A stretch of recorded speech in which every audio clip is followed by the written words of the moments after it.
Hi everyone. Let's unpack two different eras of federal policy toward indigenous peoples in the U.S., then briefly glance at how colonial racial classifications mishandled Native identity, especially among Black indigenous communities.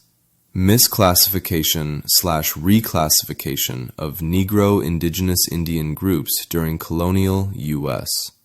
In the U.S. colonial and post-colonial period, many indigenous peoples, especially those with Negro or mixed ancestry, were misclassified in law and census records.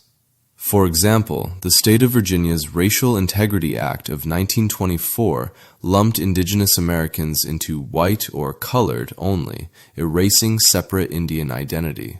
Many tribes, such as the Piscataway in Maryland, were recorded on census records as free people of color, mulatto, or free Negro, even when they identified as Indian. Scholars note that this misreclassification had major consequences: loss of tribal recognition, erasure of indigenous identity, weakened claims to land or tribal rights. For your audience, this means that for indigenous Black Americans especially, identity and legal status was often forcibly changed or simplified under colonial and segregationist regimes, making tribal membership, federal recognition, and cultural continuity more difficult.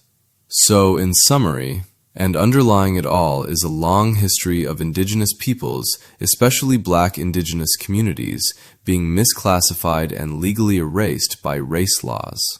This gives a very viable claim for reparations now. The U.S. government has committed egregious acts upon its First Nations foundational Negro population.